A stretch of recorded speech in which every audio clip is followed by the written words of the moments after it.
Et salut à tous, dernière fin de saison avant Modern et Wild, ça y est, on y arrive enfin. Si vous êtes là depuis un petit moment, si vous êtes là depuis au moins 6 mois, vous savez que Modern et Wild était annoncé au début pour Q1, ensuite Q2, maintenant on est Q3 et ça va sortir, c'est bon, c'est demain, ça arrive, on y est presque.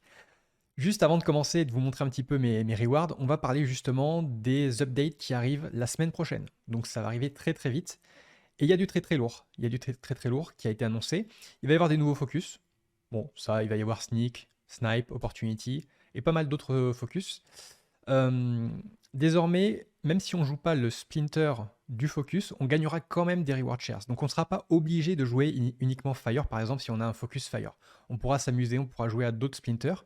En revanche, si on joue le focus du jour, on aura un peu plus de reward shares. Quel pourcentage, etc., ça n'a pas encore été précisé, mais voilà, ça va être plutôt cool parce que c'est vrai que là, en ce moment, jouer un seul Splinter tous les jours, c'est un peu pénible parfois. Euh, Oui, ça veut dire que, imaginons que vous avez un focus Fire, justement. Actuellement, chaque battle Fire sera disponible. Après cette update, ça sera plus le cas.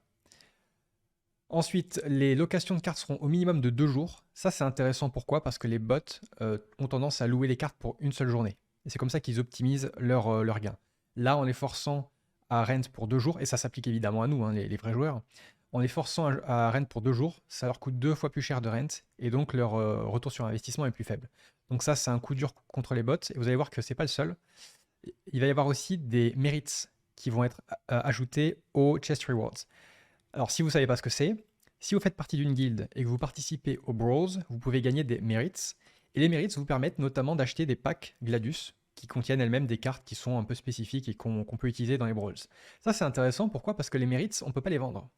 Et donc, les bots, bah, s'ils gagnent des mérites, ils pourront rien en faire. Ils pourront acheter des cartes Gladius éventuellement, mais les cartes Gladius, c'est pareil, on peut pas les vendre. Elles sont vraiment liées au compte. Et alors, quel intérêt d'avoir des mérites finalement? Pourquoi avoir des cartes qu'on ne peut pas vendre, etc. Pourquoi faire ça? Parce qu'il va y avoir aussi des rewards en SPS qui vont être implémentés après le airdrop, pas immédiatement après, mais d'ici peut-être un mois ou deux. Donc, quand vous jouerez en Brawl au sein d'une guilde, vous aurez du SPS. On n'a pas encore les détails, mais c'est un truc qui arrive. Autre modification, encore une fois, tout ça, ça arrive la semaine prochaine, hein. Autre modification, si on est dans les ligues supérieures, au lieu d'avoir une seule potion, par exemple, dans certains chests, on peut en avoir peut-être 2, 3, 4, 5. En tout cas, on en aura plus. Ça, c'est intéressant parce que, encore une fois, les bots, on peut pas vendre les potions, donc ça leur apportera absolument rien. Par contre, les vrais joueurs, là, c'est intéressant parce que moi, vu le nombre de packs que j'ai, il me faut à peu près 17 000 potions, un truc comme ça, et j'en ai même pas 500. Donc, autant vous dire que ça va me permettre d'économiser pas mal d'argent sur le long terme parce que j'aimerais éviter d'acheter les potions directement. On peut les acheter avec du DEC aussi, c'est ce que j'ai l'intention de faire à court terme, mais voilà. Gagner des potions, pour moi, c'est quelque chose qui est vraiment négligé par beaucoup de gens, mais c'est quand même particulièrement intéressant, je trouve. On finit sur les changements qui vont arriver plus tard. Les locations de cartes pour une saison en entière. Bon, c'est pas forcément quelque chose à laquelle je m'attends particulièrement, mais c'est un truc sur lequel ils travaillent. Et la grosse news qui est sortie récemment, c'est qu'ils vont complètement supprimer les rewards en DEC et ils vont les remplacer par le SPS. Donc ça implique beaucoup de choses. Ça implique qu'il va y avoir beaucoup moins de pression vendeuse sur le DEC. Alors c'est pas pour tout de suite, encore une fois, hein, ça va arriver d'ici un mois ou deux. Donc à court terme, je pense que le DEC va continuer de baisser, justement parce qu'avec Modern et Wild qui arrive très bientôt, les rewards en DEC vont être multipliés par deux. Il y aura une pool pour Wild et une pool pour Modern. Donc le prix du DEC va sans doute baisser à court terme. Mais par contre, une fois que ça va être implémenté, il n'y aura plus de pression vendeuse. Donc très vite, on va remonter au niveau du DEC. Et il y aura un mécanisme de burn, c'est-à-dire que pour obtenir du DEC, il faudra burn du SPS. Enfin, ils ont détaillé ça en AMA. Ils n'ont pas encore mis de post comme ça où ils détaillent tout en profondeur. Mais c'est une sacrée update et ça va être très intéressant. Ok, sans transition, on passe au reward de fin de saison. Donc là, mon premier compte, encore une fois, comme d'habitude, j'ai 3 comptes. Celui-ci était en Silver 1, j'ai 66 chests. Et on va voir ce que ça donne. On va voir ce que ça donne. Aussi, un truc qui va arriver, ça va être les rewards en SPS. Ça va être du très très lourd. Du très très très lourd. Là, les rewards qu'on voit en ce moment, dans 3 mois. Oh, une légendaire! Ah, c'est pas une gold. Mais par contre, c'est cool parce qu'il m'en manquait une justement, donc je vais pouvoir l'upgrader niveau 2 sur mon compte principal.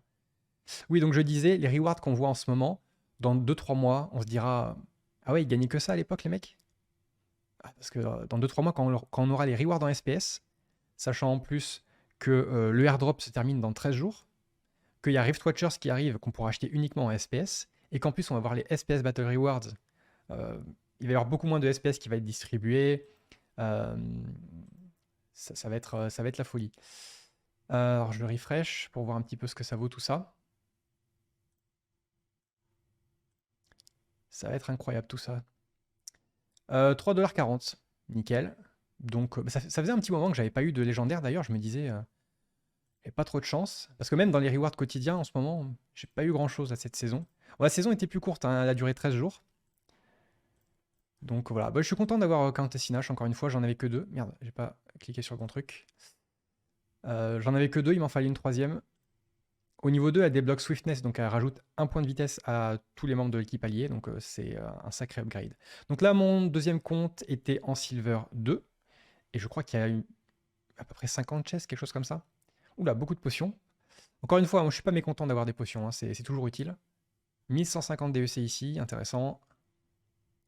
Ok. Quelques rares. J'ai eu une épique hein, sur le compte d'avant, c'était intéressant. Bah, une épique.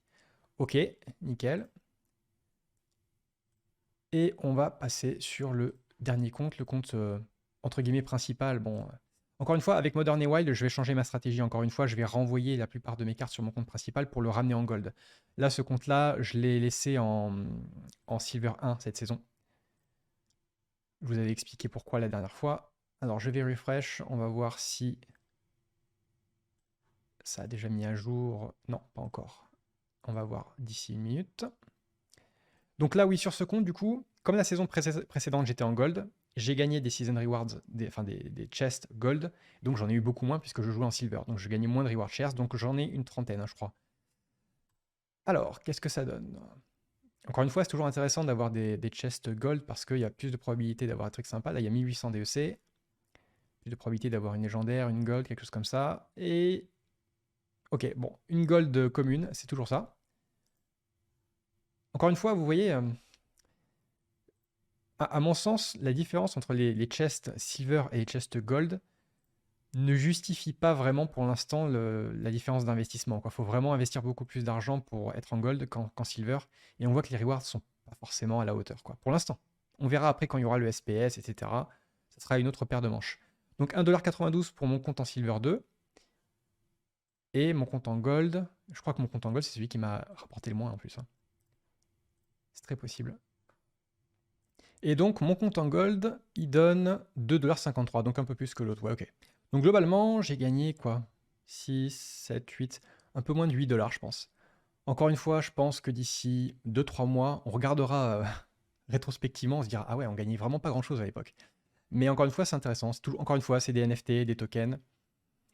Très intéressant à court terme, et enfin à moyen terme plutôt. Et je vais checker vite fait, qu'est-ce que je veux? Ouais, ça. Ouais, juste un point rapide sur les cartes reward. Les cartes reward actuellement, elles sont à peu près à 67%, donc aux 2/3, pour les communes en tout cas, du print-out. Ça veut dire que encore 30%, elles seront complètement print-out, c'est-à-dire qu'elles seront plus en circulation, on ne pourra plus les obtenir. Et donc, logiquement, elles seront de plus en plus rares. Et comme il y a un mécanisme de burn, comme vous le savez, pour avoir une carte de niveau supérieur, il faut fusionner des cartes de niveau inférieur, et donc elles disparaissent de la supply. Ces cartes-là devraient prendre en valeur. Donc ça, c'est les anciennes cartes reward, entre guillemets anciennes, hein, elles ont moins d'un an. Et les nouvelles cartes reward, elles sont déjà à 10%. Elles sont déjà à 10%, ça fait 2 saisons, 3 saisons qu'elles sont, 3 saisons je pense qu'elles sont arrivées. Elles sont déjà à 10%. Et encore une fois, ça va s'accélérer avec Modern et Wild, puisque comme les collection requirements vont être divisés par 2, on va tous monter en ligue en fait. Donc potentiellement, on aura plus de cartes. Et voilà pour mes rewards, j'espère que vous avez été gâtés au moins autant que moi. Je suis plutôt content moi quand même, hein, par rapport à la saison dernière. Là, il y a du mieux, il y a du mieux. Et je vous donne rendez-vous d'ici quelques jours. Je vais regarder un petit peu une fois que Modern et Wild sera lancé, sera actif. Et je ferai une vidéo vraiment spécifique là-dessus. Encore une fois, il y a pas mal d'implications qui vont avoir des conséquences sur l'économie du jeu notamment. Et donc on fera le point et je vous dis à très vite pour une prochaine vidéo. Salut!